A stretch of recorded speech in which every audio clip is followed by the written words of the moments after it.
Now, as you mentioned as well, I mean, there's a podcaster who I looked up to when I started doing podcasting. That's Jocko Willink, and his motivation, his tagline is "Discipline equals freedom."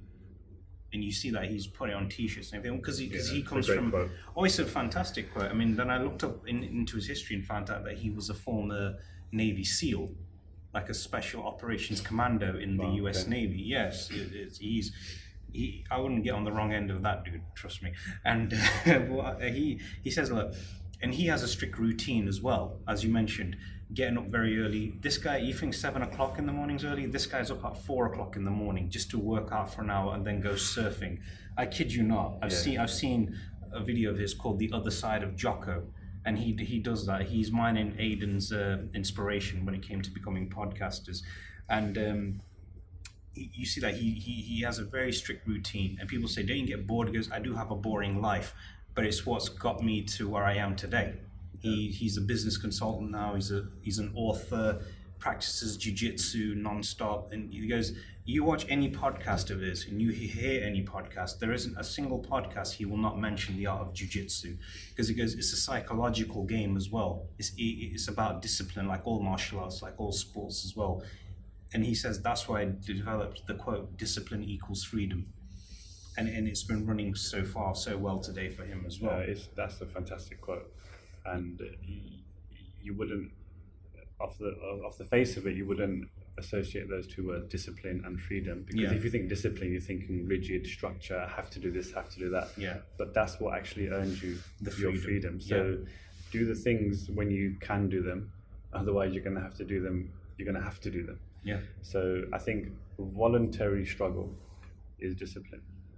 Voluntarily doing things which you might think of as a struggle or which are outside of your comfort zone, that's what earns you that freedom. Yeah, I mean, otherwise you'll have to do them. You'll have to do them otherwise, and that won't be nice. Voluntarily doing them is what's going to buy you that freedom. Indeed. I mean, like, now that you touch base on comfort zones, because that's a dangerous place where people can go to without realizing it down the line. Because they say if you give somebody, regular income and countless entertainment, they will throw all their ambitions outside the window, because the comfort zone is where the dreams go to die. Yeah. And what's your take on that? What else would you say your take is on that? Yeah, look, there's, as humans, I think we adapt so quickly to our environment. Yeah. As soon as it becomes comfortable, I think we just, the more technology there is, the more comfort there is, the less we have to do for ourselves. Yeah. And coming from an athlete's perspective, and in my journey of playing cricket, whenever I was uncomfortable or whenever I was challenged, that's when I made progress. That's when I made the most progress, and that's what contributed towards me becoming a better player. I think the moment I got comfortable, that's a dangerous place. Indeed. And a lot of the time it happens once you've achieved what you set out to do. So if you achieve your goal, I spoke about having that feeling of achievement. As soon as you get that feeling, boom, set another goal. You have to have something to aim at all the time. Yes, celebrate your wins, celebrate the things that you've done well, but immediately after, you've got to set another goal. Otherwise, you'll settle for it. And when you settle for it, let's say you want to be, you want to be a professional. Once you become that professional, you've got to set yourself the next goal. Right now, I want to be the best X, Y, and Z.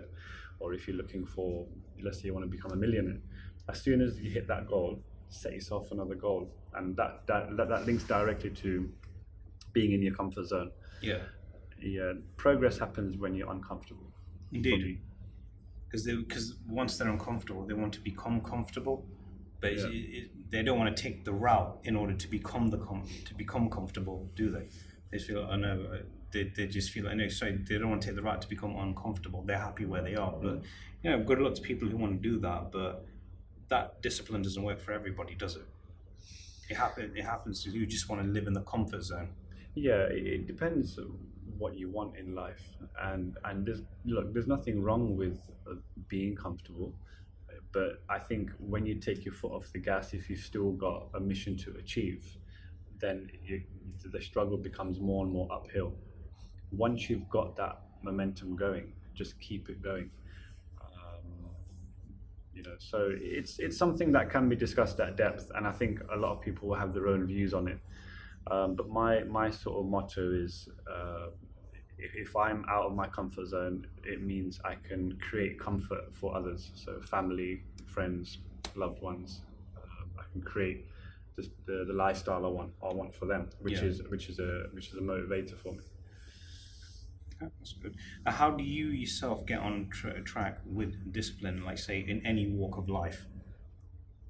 How do I get on track? Look, I struggle myself as well. I've had quite a few struggles in my life, and it's a constant battle trying to do the right thing, do the thing that you know is right. I think you've got to revisit the reasons why you're doing what you do. So, they say have a strong why, which is basically the reason that you get up out of bed in the morning. So for me, that reason is a mixture of things. Some are things that I want to move towards, and some are things that I want to move away from.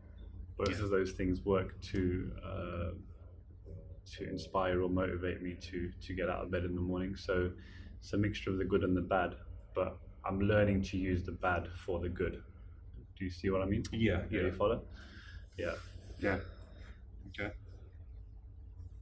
And when life throws unrelenting challenges, tackling fear as an athlete becomes a must if you want to achieve something fruitful. How would you do that? As an athlete, when sort of life throws things at you. Yeah. I mean, I'll obviously use cricket as my example because that is what I was doing professionally. Yeah. Cricket is a funny thing. There's so many aspects of cricket which you can relate to life. Yeah.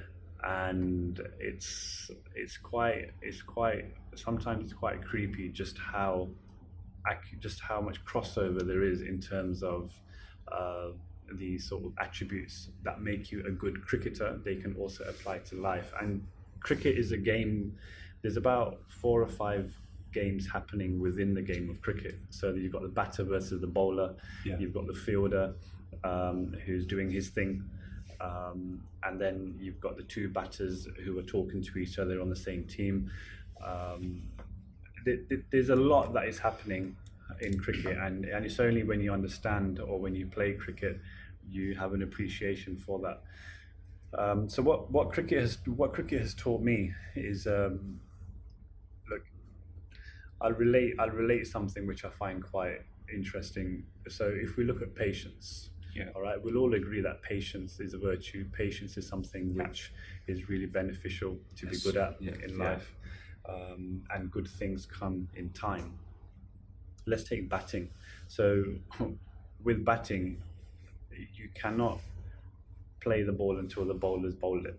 So you're waiting for the bowler to bowl, and the bowler sets it up. He can bowl whenever he wants. As a batter, you're waiting for him to bowl. They say the best batters play the ball late, so they allow the ball to come close. So again, they're waiting for that ball to come close. And then if they get a run and they go to the other end, non-striker's end, they're then waiting until they cross over again to face the ball. Okay. If you get out, let's take club cricket. If you get out, you're done. Your game is done. You go and sit down and you're waiting for your next turn to bat. So batting is all about having patience and waiting for the ball, which is so relatable to life as well. Yeah, of course, yeah. Fast bowling, look, it's aggressive. You try to bowl fast. You're pushing your body to the limits. but at the same time, it's got to be channeled. It's got to be channeled, and you've got to bowl that ball in an area of sort of a quarter of a yard square on the pitch.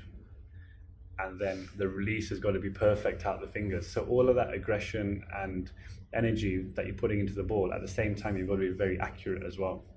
Yeah. So, and you know, again, it's one of the only sports where you can go and get out on the first ball and your game's done. So you can go there, play the first ball, you're out, you're done. Yeah. And at the same time, it might not be your fault. You might get run out. The umpire might give you a bad decision.